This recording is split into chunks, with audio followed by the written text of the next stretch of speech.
Hi ನಮಸ್ತೆ ಎಲ್ಲರಿಗೂ Kannada studio YouTube ಚಾನಲ್ಗೆ ಸ್ವಾಗತ. ಸೊ ಇಂದಿನ ಸೆಷನ್ನಲ್ಲಿ ನಾವೇನು ನೋಡೋಣ ಅಂತ ಹೇಳಿದ್ರೆ 26 ಡಿಸೆಂಬರ್ ಪ್ರಚಲಿತ ಘಟನೆಗಳಲ್ಲಿ ಕಂಡುಬರ್ತಕ್ಕಂಥ ಟಾಪ್ 30 ಕರೆಂಟ್ ಅಫೇರ್ಸ್ ಪ್ರಶ್ನೆಗಳನ್ನು ಈ ಒಂದು ಸೆಷನ್ನಲ್ಲಿ ನಾವು ಡಿಸ್ಕಷನ್ ಮಾಡೋಣ, ಸರಿನಾ? ಸೊ ಹಾಗಾದ್ರೆ ಬನ್ನಿ ವಿಡಿಯೋನ ಸ್ಟಾರ್ಟ್ ಮಾಡೋಣ. ವಿಡಿಯೋ ಸ್ಟಾರ್ಟ್ ಮಾಡೋಕ್ಕಿಂತ ಮುಂಚೆ ವಿಡಿಯೋ ಕೊನೆವರೆಗೂ ನೋಡಿ ಅಂತ ಹೇಳ್ತಾ, ಹಾಗೆ ವಿಡಿಯೋ ಕೊನೆವರೆಗೂ ನೋಡಿದ್ರೆ ಅಂತ ವಿಡಿಯೋ ಇಷ್ಟ ಆದರೆ ಪ್ಲೀಸ್ ವಿಡಿಯೋನ ಲೈಕ್ ಮಾಡಿ, ಸಬ್ಸ್ಕ್ರೈಬ್ ಮಾಡಿ. ಇಫ್ ನಿಮಗೆ ವಿಡಿಯೋ ಇಷ್ಟ ಆಗಲಿಲ್ಲ ಅಂದರೆ ಸೊ ಆಬ್ವಿಯಸ್ಲಿ ಡಿಸ್ಲೈಕ್ ಮಾಡಿ ಅಂತ ಹೇಳ್ತಾ, ಹಾಗೆ ನಾವು SSCGD ಹಳೆಯ ವರ್ಷದ ಮೀನ್ಸ್ 2025ರಲ್ಲಿ ನಡೆದಿರತಕ್ಕಂತಹ ಪ್ರಶ್ನೆ ಪತ್ರಿಕೆಯನ್ನು ಸಹ ನಾವು ಡೈಲಿ ಒಂದೊಂದು ಶಿಫ್ಟಿನ ಪ್ರಶ್ನೆಗಳನ್ನು ಸಾಲ್ವ್ ಮಾಡ್ತಾ ಇದ್ದೀವಿ. ಪ್ಲೀಸ್ ಯಾರು ಇನ್ನೂ ನೋಡಿಲ್ಲ ಅಲ್ವಾ SSCGD ಕ್ಲಾಸ್ಗಳನ್ನು, ಪ್ಲೇಲಿಸ್ಟಲ್ಲಿ ಹೋಗಿ ಚೆಕ್ ಮಾಡಿಕೊಂಡು ನೀವು ನೋಡಬಹುದು ಸರ್ನ. ಸೊ ಅಲ್ಲಿಂದ ನಿಮಗೆ ಸಾಕಷ್ಟು ಪ್ರಶ್ನೆಗಳು ರಿಪೀಟ್ ಆಗ್ತವೆ ಸರ್ನ. ಸೊ ಅದನ್ನು ನಿಮಗೆ ಭರವಸೆಯನ್ನು ಕೊಡ್ತೀನಿ. ಆ್ಯಂಡ್ ನೆಕ್ಸ್ಟ್ ಈ ಒಂದು SSC MTS ಹಾಗೆ GDಗೆ ಬರೀತಕ್ಕಂತಹ ವಿದ್ಯಾರ್ಥಿಗಳು, ಈ ಒಂದು ಅಸ್ಪಿರೆಂಟ್ಸ್ ಏನಿದೆಯಲ್ವ, ಇಂಗ್ಲೀಷ್ ಕ್ಲಾಸ್ಗಳನ್ನು ಸಹ ನಾವು ಮಾಡ್ತಾ ಇದ್ದೀವಿ. ಇಂಗ್ಲೀಷ್ ಕ್ಲಾಸ್ಗಳನ್ನು ಸಹ ಯಾರು ನೋಡಿಲ್ಲ ಅಲ್ವಾ, ಪ್ಲೀಸ್ ಪ್ಲೇಲಿಸ್ಟಲ್ಲಿ ಹೋಗಿ ಚೆಕ್ ಮಾಡ್ಕೊಂಡು ನೋಡ್ಕೊಳ್ಳಿ. ನಿಮಗೆ ಇಂಗ್ಲೀಷ್ ಕ್ಲಾಸ್ಗಳು ಸಹ ಸಾಕಷ್ಟು ಯೂಸ್ ಆಗುತ್ತವೆ. ಯಾಕೆ ಅಂತ ನೋಡೋದಾದ್ರೆ ಈ ಒಂದು ಇಡಿಕ್ವಿಟಿ ಪ್ಯಾಟರ್ನಲ್ಲಿ ಆ ಕ್ಲಾಸ್ಗಳನ್ನು ನಾವು ಮಾಡ್ತಾ ಇದ್ದೀವಿ ಸರ್ನ. ಸೊ ಹಾಗಾದರೆ ಬನ್ನಿ ತಡ ಮಾಡೋದು ಬೇಡ, ಮೊದಲ ಪ್ರಶ್ನೆ ಏನಿದೆ ಅಂತ ನೋಡೋಣ. ಏನಿದೆ ಮೊದಲ ಪ್ರಶ್ನೆ? ಈ NHPC ಸಂಸ್ಥೆಯು 2000 ಮೆಗಾವ್ಯಾಟ್ ಸಾಮರ್ಥ್ಯದ ಕೆಳ ಸುಬನ್ಸರಿ ಜಲವಿದ್ಯುತ್ ಯೋಜನೆ ಯಾವ ರಾಜ್ಯಗಳ ಗಡಿಯಲ್ಲಿ ಕಾರ್ಯಾರಂಭ ಮಾಡಿದೆ ಅಂತ ಕೊಟ್ಟಿದ್ದಾನೆ, ಸರಿನಾ? ಸೊ ಏನಿದೆ ಈ ಒಂದು ಕೆಳ ಸುಬನ್ಸಿರಿ ಜಲವಿದ್ಯುತ್ ಯೋಜನೆಯು ಯಾವ 2 ರಾಜ್ಯಗಳ ಗಡಿಯಲ್ಲಿ ಆರಂಭ ಮಾಡಿದೆ ಅಂತ ಸರಿನಾ. ಸೊ ಇದು ಟೋಟಲ್ ಎಷ್ಟು ಮೆಗಾವ್ಯಾಟ್ ಇದೆ ಅಂತ ನೋಡೋದಾದ್ರೆ 2000 ಮೆಗಾವ್ಯಾಟ್ ಸಾಮರ್ಥ್ಯ ಹೊಂದಿದೆ ಸರಿನಾ. ಸೊ ಇದನ್ನು ಯಾರು ಆರಂಭ ಮಾಡಿದ್ದಾರೆ ಅಂತ ಕೇಳಿದ್ರೆ ಈ ಒಂದು NHPC ಸಂಸ್ಥೆ ಆರಂಭ ಮಾಡಿದೆ. ಯಾವುದು? NHPC ಸಂಸ್ಥೆ ಅಂತ ಹೇಳ್ತೀವಿ. ಓಕೆ, ಸೊ ಯಾವುದು? ಅಸ್ಸಾಂ ಮತ್ತು ಮೇಘಾಲಯ, ಮಣಿಪುರ್ ಮತ್ತು ನಾಗಾಲ್ಯಾಂಡ್, ಅಸ್ಸಾಂ ಮತ್ತು ಅರುಣಾಚಲ ಪ್ರದೇಶ ಮತ್ತು ಸಿಕ್ಕಿಂ ಮತ್ತು ಅರುಣಾಚಲ ಪ್ರದೇಶ ಅಂತ ಕೊಟ್ಟಿದ್ದಾನೆ. ಸೊ ಇದಕ್ಕೆ ಸರಿಯಾದ ಉತ್ತರ ಯಾವುದಾಗುತ್ತೆ?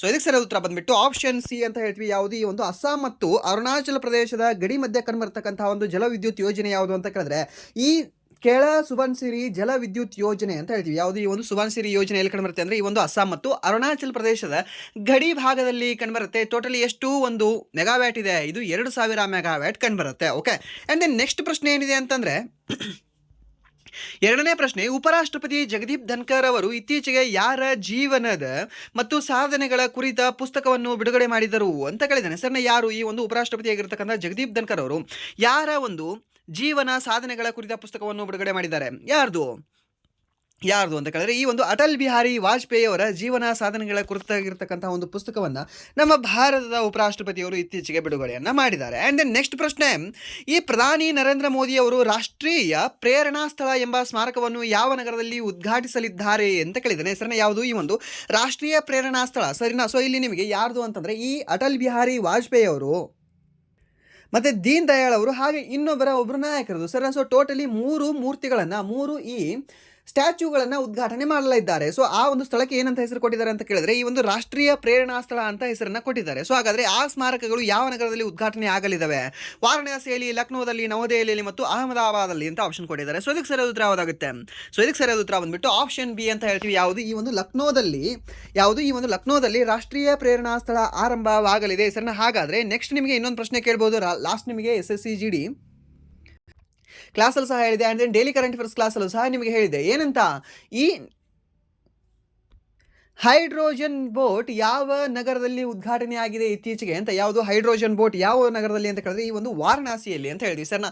ಹೈಡ್ರೋಜನ್ ಬೋಟ್ ಅಂತ ಕೇಳಿದ್ರೆ ವಾರಣಾಸಿ, ಹಾಗೆ ನಿಮಗೆ ರಾಷ್ಟ್ರೀಯ ಪ್ರೇರಣಾ ಸ್ಥಳ ಅಂತ ಕೇಳಿದ್ರೆ ಅವಾಗ ನೀವು ಹೇಳಬೇಕಾಗದ್ದು ಈ ಒಂದು ಲಕ್ನೋ ಅಂತ. ಓಕೆ, ಆ್ಯಂಡ್ ದೆನ್ ನೆಕ್ಸ್ಟ್ ಪ್ರಶ್ನೆ, ಭಾರತದಲ್ಲಿ ರೋಲಿಂಗ್ ಬಜೆಟ್ ಯಾವುದು? ಈ ಒಂದು ರೋಲಿಂಗ್ ಬಜೆಟ್ ವ್ಯವಸ್ಥೆಯನ್ನು ಅಳವಡಿಸಿಕೊಂಡ ಮೊದಲ ರಾಜ್ಯ ಯಾವುದು ಅಂತ ಕೇಳಿದ್ದಾನೆ, ಸರಿನಾ. ಯಾವುದು? ಈ ಒಂದು ರೋಲಿಂಗ್ ಬಜೆಟನ್ನು ಅಳವಡಿಸಿಕೊಂಡಿರ್ತಕ್ಕಂತಹ ಮೊದಲ ರಾಜ್ಯ ಯಾವುದಾಗಿದೆ? Option A Karnataka, option B Uttar Pradesh, option C Madhya Pradesh, option D Maharashtra.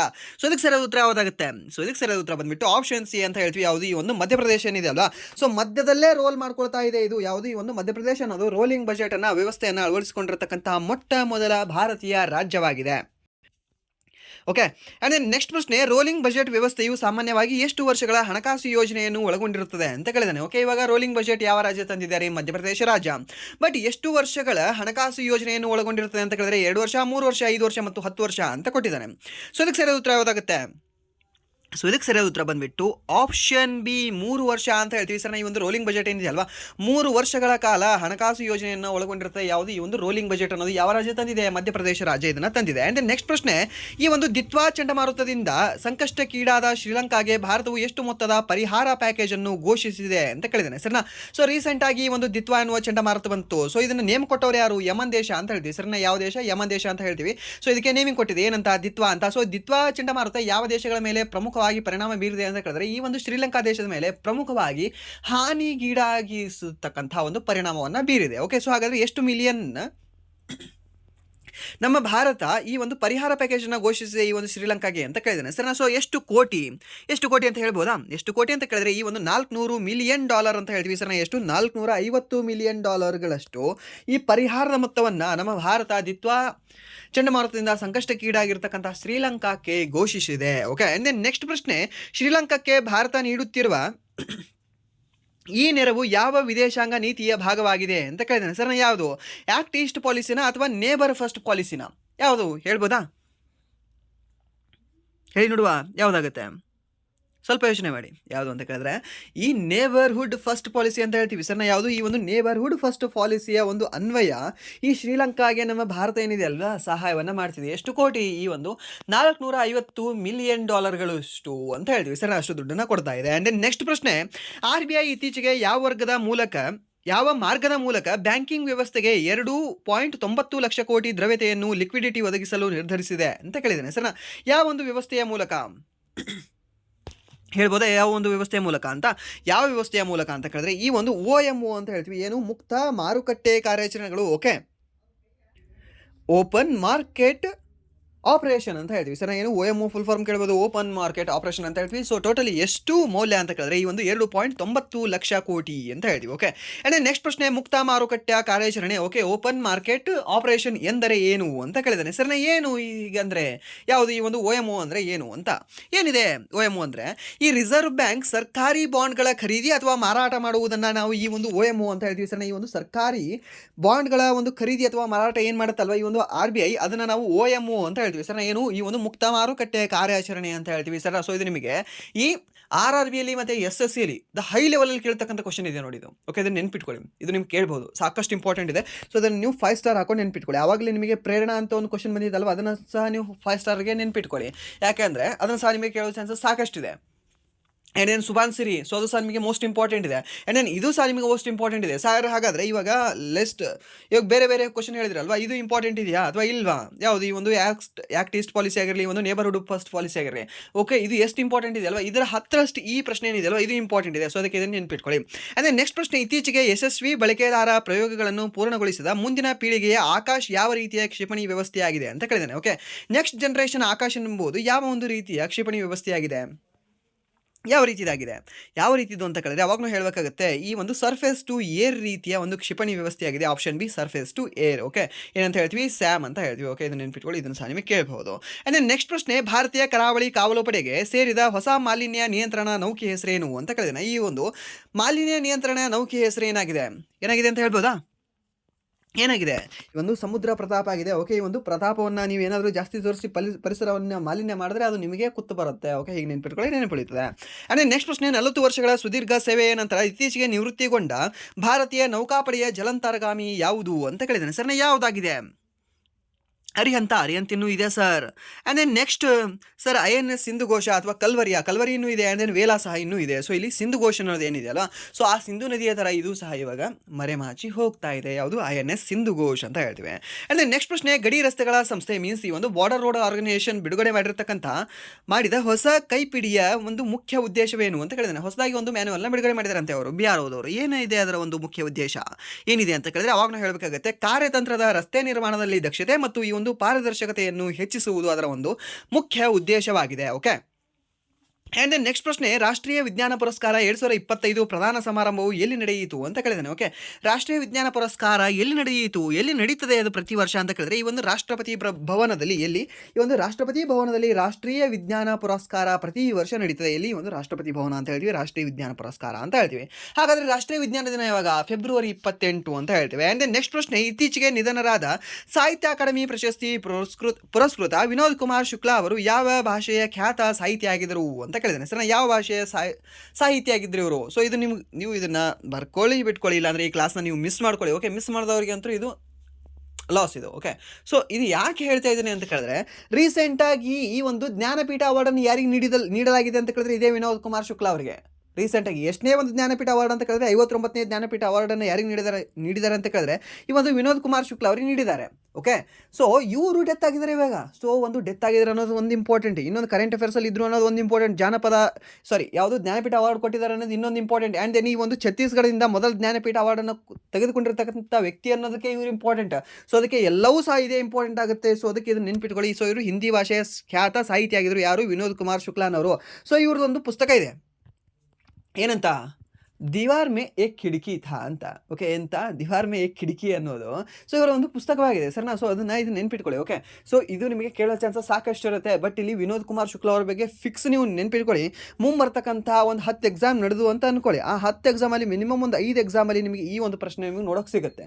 ಅಷ್ಟು ಇಂಪಾರ್ಟೆಂಟ್ ಆಗಿರ್ತಕ್ಕಂಥ ಪ್ರಶ್ನೆ ಆಗಿದೆ ಇದು. ಆ್ಯಂಡ್ ದೆನ್ ನೆಕ್ಸ್ಟ್ ಪ್ರಶ್ನೆ, ಈ ಒಂದು ನೌಕರ್, ಓಕೆ, ಅವರು ಯಾವ ರಾಜ್ಯದವರು? ಛತ್ತೀಸ್ಗಢ ರಾಜ್ಯದವರು. ಓಕೆ, ಛತ್ತೀಸ್ಗಢದ ಮೊದಲ ವ್ಯಕ್ತಿ ಜ್ಞಾನಪೀಠವನ್ನು ಪ್ರಶಸ್ತಿಯನ್ನು ಪಡೆದುಕೊಂಡಿರ್ತಕ್ಕಂಥ ವ್ಯಕ್ತಿ ಯಾರು ಅಂತ ಕೇಳಿದ್ರೆ ಈ ಒಂದು ವಿನೋದ್ ಕುಮಾರ್ ಶುಕ್ಲಾ ಅಂತ ಹೇಳ್ತೀವಿ.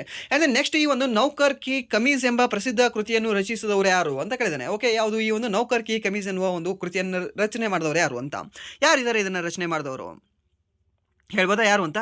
ಯಾರು ಸರ್? ಇವಾಗಲೇ ಒಬ್ಬರು ಹೇಳಿದ್ರಲ್ವ, ಯಾರು? ವಿನೋದ್ ಕುಮಾರ್ ಶುಕ್ಲಾ ಅವರು. ಅವರೇ ಇರ್ಬೋದಾ? ಹೌದು, ಈ ಒಂದು ವಿನೋದ್ ಕುಮಾರ್ ಶುಕ್ಲಾ ಅವರೇ ನೌಕರ್ ಕಿ ಕಮೀಸ್ ಅನ್ನೋ ಒಂದು ಪುಸ್ತಕವನ್ನು ಸಹ ರಚನೆ ಮಾಡಿದ್ದಾರೆ. ಯಾವುದು? ನೌಕರ್ ಕಿ ಕಮೀಸ್ ಅಂತ ಹೇಳ್ತೀವಿ. ಅಂದರೆ ನೆಕ್ಸ್ಟ್ ಪ್ರಶ್ನೆ, ಇಸ್ರೋ ಇತ್ತೀಚೆಗೆ ಬ್ಲೂ ಬರ್ಡ್ ಬ್ಲಾಕ್ 2 ಉಪಗ್ರಹವನ್ನು ಯಾವ ಹೆವಿ ಲಿಫ್ಟ್ ರಾಕೆಟ್ ಮೂಲಕ ಉಡಾವಣೆ ಮಾಡಿತು ಅಂತ ಕೇಳಿದ್ದೇನೆ ಸರ್. ಯಾವುದರ ಮೂಲಕ ಅಂತ ಕೇಳಿದ್ರೆ ಈ ಒಂದು GSLV ಅಂತ ಹೇಳ್ತೀವಿ ಸರ್. ಯಾವುದು GSLV? ಸೊ GSLVಯನ್ನು ಪ್ರಸ್ತುತ ಈ ಒಂದು ಬಾಹುಬಲಿ ಅಂತ ರಿಪ್ಲೇಸ್ ಮಾಡ್ಕೊಂಡಿದೆ. ಯಾವುದು ಅಂತಂದರೆ ಈ ಒಂದು LVM-3 ಅಂತ ಹೇಳ್ತೀವಿ. ಯಾವುದು? ಈ ಒಂದು LVM-M3 ಏನಿದೆ ಅಲ್ವಾ, ಸೊ ಇದು ಅದನ್ನು ಲಿಫ್ಟ್ ಮಾಡಿದೆ, ಮೀನ್ಸ್ ಅದನ್ನು ಲಾಂಚ್ ಮಾಡಿದೆ. ಯಾವುದು? LVM-3 ಅನ್ನೋದು. ಓಕೆ, ಸೊ ಯಾವುದ್ರದ್ದು ಅದು? ಈ ಒಂದು ಬ್ಲೂ ಬರ್ಡ್ ಬ್ಲಾಕ್ 2 ಉಪಗ್ರಹ. ಸೊ ಇದು ಯಾವ ದೇಶದಾಗಿದೆ ಇದು? ಸೊ ಇದು ಅಮೆರಿಕ ದೇಶದಾಗಿದೆ. ಸೊ ಅದು ನಮ್ಮ ಭಾರತದಲ್ಲಿ ಬಂದು ಉಡಾವಣೆಯನ್ನು ಮಾಡಿಸ್ಕೊಂಡಿದೆ. ಅಂದರೆ ನೆಕ್ಸ್ಟ್ ಪ್ರಶ್ನೆ, 2013ರಲ್ಲಿ ಉಡಾವಣೆಗೊಂಡ ನಾಸಾದ ಯಾವ ಮಂಗಳನ ಆರ್ಬಿಟರ್ ಇತ್ತೀಚೆಗೆ ಸಂವಹನ ಸಂಪರ್ಕ ಕಳೆದುಕೊಂಡಿದೆ ಅಂತ ಕೇಳಿದ್ದೇನೆ ಸರ್. ಯಾವುದು ಕಳೆದುಕೊಂಡಿದ್ದಾರೆ ಒಂದು ಸಂಪರ್ಕ? ಯಾವುದು ಅಂತ ಕೇಳಿದರೆ ಅವಾಗೂ ಹೇಳಬೇಕಾಗುತ್ತೆ. ಈ ಒಂದು ಮಾವೇನ್ ಅನ್ನೋದೇನಿದೆ ಅಲ್ವಾ, ಈ ಒಂದು ಮಾವೇನ್ ಅನ್ನತಕ್ಕಂಥ ಒಂದು ಆರ್ಬಿಟರ್ ಇತ್ತೀಚೆಗೆ ಈ ಸಂಪರ್ಕವನ್ನು ಕಳೆದುಕೊಂಡಿದೆ. ಆ್ಯಂಡ್ ದೆನ್ ನೆಕ್ಸ್ಟ್ ಪ್ರಶ್ನೆ, ಮಾವೇನ್ ಮಿಷನ್ನ ಮುಖ್ಯ ಉದ್ದೇಶ ಯಾವುದರ ಅಧ್ಯಯನವಾಗಿತ್ತು ಅಂತ ಕೇಳಿದ್ದೇನೆ ಸರ್. ಸರ್ ಇದು ಮಂಗಳ ಗ್ರಹದ ಅಧ್ಯಯನವಾಗಿತ್ತು. ಮಂಗಳ ಗ್ರಹದಲ್ಲಿ ಯಾವ ಅಧ್ಯಯನವಾಗಿತ್ತು ಅಂತ? ಯಾವುದು ಅಂತ ಕೇಳಿದ್ರೆ ಈ ಒಂದು ಮಂಗಳ ಗ್ರಹದ ವಾತಾವರಣದ ಅಧ್ಯಯನ ಇದು ಆಗಿತ್ತು ಸರ್. ಯಾವುದು? ಈ ಒಂದು ಮಾವಿನ ಕೆಲಸ ಮಾಡ್ತಾ ಇತ್ತು. ಬಟ್ ಇವಾಗ ಇದು ಸಂಪರ್ಕವನ್ನು ಕಳೆದುಕೊಂಡಿದೆ, ಅಲ್ಲಿ ನೆಟ್ವರ್ಕ್ ಅದಕ್ಕೆ ಸಿಗ್ತಾ ಇಲ್ವೇನೋ. ಆ್ಯಂಡ್ ನೆಕ್ಸ್ಟ್ ಪ್ರಶ್ನೆ, ವನ್ಯಜೀವಿಗಳು ರೈಲಿಗೆ ಸಿಲುಕಿ ಅಪಘಾತಕ್ಕೀಡಾಗುವುದನ್ನು ತಡೆಯಲು ಭಾರತೀಯ ರೈಲ್ವೆ ಯಾವ ತಂತ್ರಜ್ಞಾನವನ್ನು ಬಳಸುತ್ತದೆ ಅಂತ ಕೇಳಿದ್ದೇನೆ ಸರ್. ಸೊ ಯಾವುದಿದು? ಯಾವುದನ್ನು ಬಳಸ್ತದೆ? ಯಾವುದಂತ ಕೇಳಿದ್ರೆ AI ಆಧಾರಿತ ಕಣ್ಗಾವಲು ವ್ಯವಸ್ಥೆ ಅಂತ. ಓಕೆ, ಸೊ ಇವರು ಸುಮ್ಮನೆ ಬುಕ್ಕಲ್ಲಿ ಇರ್ತಾವ್ರಿ ಇವೆಲ್ಲ. ಓಕೆ, ಸೊ ರೀಸೆಂಟಾಗಿ ನೀವು ನೋಡ್ಬೋದು, ಈ ಅಸ್ಸಾಮಲ್ಲಿ 12 ಆನೆಗಳು ಡೆತ್ ಆಗಿದ್ದಾವೆ. 12+1, ಯಾಕಂದರೆ ಒಂದು ಆಸ್ಪತ್ರೆಯಲ್ಲಿ ಡೆತ್ ಆಗುತ್ತೆ ಒಂದು ಆನೆ. ಓಕೆ, ಸೊ ಟೋಟಲಿ 13 ಆನೆಗಳು ಡೆತ್ ಆಗಿದ್ದಾವೆ. ಮನುಷ್ಯರ ಡೆತ್ ಆದರೆ ಒಂದು ಮಾತಾಗಿರೋದು. ಓಕೆ, ಹೇಗಂದರೆ ಮನುಷ್ಯರು ಹೇಗೋ ಕ್ರೂರಿಗಳಿರ್ತಾರೆ, ಈ ಪೊಲಿಟಿಷಿಯನ್ಗಳು. ಸೊ ಅವ್ರ ಡೆತ್ ಆದರೆ ನಡೀತಿತ್ತು. ಬಟ್ ಒಂದು ಮೂಕ ಪ್ರಾಣಿಗಳು ಹೇಗಿದ್ದಾವೆ? ಓಕೆ, ಸೊ ಅವುಗಳನ್ನು ಕೊಂದಿದ್ದಾರೆ ಇವರು. ಓಕೆ, ಅದು ಜಸ್ಟ್ ಆಕ್ಸಿಡೆಂಟ್ ಅಲ್ಲ, ಅದು ದಟ್ಸ್ ಆ್ಯಕ್ಚುಲಿ ಮರ್ಡರ್ ಅದು. ಯಾಕೆ? ಅವ್ರ ಮನೆಯಲ್ಲಿ ಹೋಗಿ ಇವಾಗ ನಾವು ಅವರನ್ನು ಕೊಂದಿದ್ದೀವಿ ಅಂತಂದರೆ ಅದು ಪಾಪ ಅಲ್ವಾ? ಓಕೆ, ಸೊ ಈ ರೀತಿ ಮಾಡಿದರೆ ಮತ್ತೆ ಇದನ್ನು ತರ್ತಾರೆ ಅಂತೆ. ಓಕೆ, ಸೊ ಇಷ್ಟಾದರೂ ಸಹ ಏನು ನಿಂತಿದ್ದಾವ? ಟ್ರೈನ್ ಆಕ್ಸಿಡೆಂಟ್ಗಳು ನಿಂತಿದ್ದಾವಲ್ವಾ? ಸೊ ಇವಾಗ ರೀಸೆಂಟಾಗಿ ಸೋ ಕಾಲ್ಡ್ ನಾವೆಲ್ಲ ಸಹ ಫಿಟ್ ಮಾಡ್ತಾ ಬಂದಿರ್ತಿದ್ದೀನಿ ಅಂತ ಹೇಳ್ತಿರಲ್ವಾ? ಸೊ ಅವ್ರು ಬಂದಾಗಿನಿಂದ ಇನ್ನೂ ಜಾಸ್ತಿ ಆಗ್ತಾ ಇದ್ದಾವೆ ಅಂತ ನಮ್ಗೆ ಅನಿಸ್ತಾ ಇದೆ ಸಮ್ ಟೈಮ್. ಓಕೆ, ಸೊ ಎಷ್ಟು ಆಕ್ಸಿಡೆಂಟ್ಗಳನ್ನ ನೋಡಿಲ್ವಾ? ಯಾವಾಗ ಒಡಿಸ್ಸಾ ಒಂದು ಆಕ್ಸಿಡೆಂಟ್ ಐತಲ್ವಾ ಲಾಸ್ಟ್, ಆ ಒಡಿಸ್ಸಾ ಆಕ್ಸಿಡೆಂಟ್ ಆದ ನಂತರ ಕಂಟಿನ್ಯೂ ಆಗಿ ಆಕ್ಸಿಡೆಂಟ್ಗಳು ಆಗ್ತಾನೇ ಇದ್ದಾವೆ, ಎಲ್ಲಿ ಆಗಿಲ್ಲ. ಓಕೆ, ಅದು ಸ್ಪೆಷಲ್ ಹೇಳಬೇಕು ಅಂದರೆ ಈ ಒಂದು ಉತ್ತರ ಭಾರತದಲ್ಲಿ ಅತಿ ಹೆಚ್ಚಾಗ್ತಾ ಇದ್ದಾವೆ. ನಮ್ಮ ದಕ್ಷಿಣ ಭಾರತದಲ್ಲಿ ಆಗ್ತಾ ಇದ್ದಾವೆ ಅದು ಸಹ ಇಲ್ಲ. ಓಕೆ, ಉತ್ತರ ಭಾರತದಲ್ಲಿ ಅತಿ ಹೆಚ್ಚು ಕಂಡು ಬರ್ತಾ ಇದ್ದಾವೆ. ಸೊ ರೀಸನ್ಗಳು ಸಹ ನಮ್ಗೆ ಗೊತ್ತಿರಬೇಕಾಗುತ್ತೆ. ಸೊ ಇದನ್ನು ಸಹ ನೆನ್ಪಿಟ್ಕೊಳ್ಳಿ. ಏನು? AI ಆಧಾರಿತ ಕಣ್ಗಾವಲು ವ್ಯವಸ್ಥೆ ಅಂತ ಹೇಳ್ತೀವಿ. ಅಂದರೆ ನೆಕ್ಸ್ಟ್ ನ್ಯಾಷನಲ್ ಕನ್ಸ್ಯೂಮರ್ ಡೇ ಇವಾಗ ಡಿಸೆಂಬರ್ 24 ಅಂತ ಹೇಳ್ತೀವಿ. ಆ್ಯಂಡ್ ನೆಕ್ಸ್ಟ್ ರಾಷ್ಟ್ರೀಯ ಗ್ರಾಹಕ ದಿನ 2025ರ ಘೋಷವಾಕ್ಯ ಯಾವುದು? So this is most important. ಇದನ್ನು ನೆನ್ಪಿಟ್ಕೊಳ್ಳಿ. ರಾಷ್ಟ್ರೀಯ ಗ್ರಾಹಕರ ದಿನದ ಒಂದು ಘೋಷವಾಕ್ಯ ಯಾವುದಾಗಿತ್ತು ಅಂತ ಹೇಳಿದ್ರೆ ಅವಾಗ ನೀವು ಹೇಳಬೇಕಾಗತ್ತೆ. ಯಾವುದು? ಈ ಡಿಜಿಟಲ್ ನ್ಯಾಯದ ಮೂಲಕ ದಕ್ಷ ಮತ್ತು ತ್ವರಿತ ವಿಲೇವಾರಿ. ಏನು? ಈ ಒಂದು ಡಿಜಿಟಲ್ ನ್ಯಾಯದ ಮೂಲಕ ದಕ್ಷ ಮತ್ತು ತ್ವರಿತ ವಿಲೇವಾರಿ ಅಂತ ಹೇಳ್ತೇವೆ. ಆ್ಯಂಡ್ ನೆಕ್ಸ್ಟ್ ಪ್ರಶ್ನೆ, ರಾಷ್ಟ್ರೀಯ ಗ್ರಾಹಕ ದಿನವನ್ನು 1986ರ ಯಾವ ಕಾಯ್ದೆಯ ಜಾರಿಯ ನೆನಪಿಗಾಗಿ ಆಚರಿಸಲಾಗ್ತದೆ ಅಂತ ಕೇಳಿದ್ದೇನೆ ಸರ್. ಯಾವ ಒಂದು ಕಾಯ್ದೆ ಬಂದಿತ್ತು 1986ರಲ್ಲಿ? ಯಾವುದು ಅಂತ ಕೇಳಿದ್ರೆ ಗ್ರಾಹಕ ರಕ್ಷಣಾ ಕಾಯ್ದೆ ಬಂದಿತ್ತು. ಯಾವಾಗ? 1986ರಲ್ಲಿ. ಯಾವುದು? ಈ ಒಂದು ಗ್ರಾಹಕ ರಕ್ಷಣಾ ಕಾಯ್ದೆ ಅಂತ ಹೇಳ್ತೀವಿ. ಯಾವಾಗ? 1986ರಲ್ಲಿ. ಆ್ಯಂಡ್ ದೆನ್ ನೆಕ್ಸ್ಟ್ ಪ್ರಶ್ನೆ, ಪ್ರತಿ ವರ್ಷ ಡಿಸೆಂಬರ್ 24ರಂದು ವಿಶ್ವಾದ್ಯಂತ ಆಚರಿಸಲಾಗುವ ಧಾರ್ಮಿಕ ಮತ್ತು ಸಾಂಸ್ಕೃತಿಕ ಹಬ್ಬದ ಪೂರ್ವ ಸಂಧ್ಯೆ ಯಾವುದು ಅಂತ ಕೇಳಿದ್ದೇನೆ ಸರ್. ಯಾವುದು? ಈ ಒಂದು ಡಿಸೆಂಬರ್ 24ಕ್ಕೆ ಏನು ಆಚರಣೆ ಮಾಡ್ತೀವಿ ರೀ? ಕ್ರಿಸ್ಮಸ್ ಈವ್ ಅಂತ ಹೇಳ್ತೀವಿ. ಇದು ಆ್ಯಕ್ಚುಲಿ ನನಗೆ ಯಾವಾಗ ಗೊತ್ತು ಅಂದರೆ 8th ಸ್ಟ್ಯಾಂಡರ್ಡಲ್ಲಿ ಗೊತ್ತು. ಯಾಕಂದರೆ ನಮಗೆ 8th ಸ್ಟ್ಯಾಂಡರ್ಡಲ್ಲಿ ಒಂದು ಇಂಗ್ಲೀಷಲ್ಲಿ ಒಂದು ಚಾಪ್ಟರ್ ಇತ್ತು. ಓಕೆ, ಸೊ ಅದರಲ್ಲಿ ಈ ಒಂದು ಕ್ರಿಸ್ಮಸ್ ಈವ್ಗೆ ಆತನ ತಂದೆ ಆತನ ಮಗಳಿಗೆ ಗಿಫ್ಟ್ ಕೊಡ್ತಿರ್ತಾನೆ. Okay, so that's Christmas eve gifts ಅಂತ ಹೇಳ್ತೀವಿ. ನಾರ್ಮಲ್ ನಮ್ಮ ಇಂಡಿಯಾದಲ್ಲಿ ಈ ಒಂದು ಕ್ರಿಸ್ಮಸ್ ಈವ್ ಅನ್ನೋದು ಅಷ್ಟು ಪ್ರಚಲಿತ ಇಲ್ಲ. ಓಕೆ, ಬಟ್ ಇನ್ನು ಫಾರಿನಲ್ಲಿ ಏನಿದೆ ಅಲ್ವಾ, ಕ್ರಿಸ್ಮಸ್ ಇವನ್ನ ಜಾಸ್ತಿ ಆಚರಣೆ ಮಾಡ್ತಾರೆ ಅಲ್ಲೆಲ್ಲ. ಓಕೆ, ಕ್ರಿಸ್ಮಸ್ ಡೇ ಆಚರಣೆ ಮಾಡೋದು ಬೇರೆ, ಬಟ್ ಕ್ರಿಸ್ಮಸ್ ಹಿಂದಿನ ದಿನವನ್ನು ಈವ್ ಅಂತ ಆಚರಣೆ ಮಾಡ್ತೀವಿ. ಸೊ ನಿಮ್ಗೆ ಗೊತ್ತಿರಲಿ, ಯುಗಾದಿ ನಾಳೆ ಇತ್ತು ಅಂತ ಅನ್ಕೊಳ್ಳಿ, ಮಾರ್ಚ್ 14ಕ್ಕೆ ಇತ್ತು ಅಂತ ಅನ್ಕೊಳ್ಳಿ. ಈ ಒಂದು ಯುಗಾದಿ ಈವ್ ಅಂತ ನಾವು ಯಾವಾಗ ಆಚರಣೆ ಮಾಡ್ತೀವಿ ಅಂದರೆ ಮಾರ್ಚ್ 13ಕ್ಕೆ ನಾವು ಆಚರಣೆ ಮಾಡಬೇಕು. ಯಾಕಂದರೆ ಈವ್ ಅಂತಂದರೆ ಅದರ ಹಿಂದಿನ ದಿನ ಅಂತ ಅರ್ಥ ಕೊಡುತ್ತೆ. ಓಕೆ, ಸೊ ಇದು ಸಹ ನಿಮ್ಗೆ ಗೊತ್ತಿರಲಿ, ಕ್ರಿಸ್ಮಸ್ ಈವ್ ಅಂತ ಹೇಳ್ತೀವಿ. ಅಂದರೆ ನೆಕ್ಸ್ಟ್ ಪ್ರಶ್ನೆ, ಸಮುದ್ರ ಪ್ರತಾಪ್ ಎಂಬ ನೌಕೆಯು ಮುಖ್ಯವಾಗಿ ಯಾವ ವಿಪತ್ತನ್ನು ನಿರ್ವಹಿಸಲು ವಿನ್ಯಾಸಗೊಳಿಸಲಾಗಿದೆ?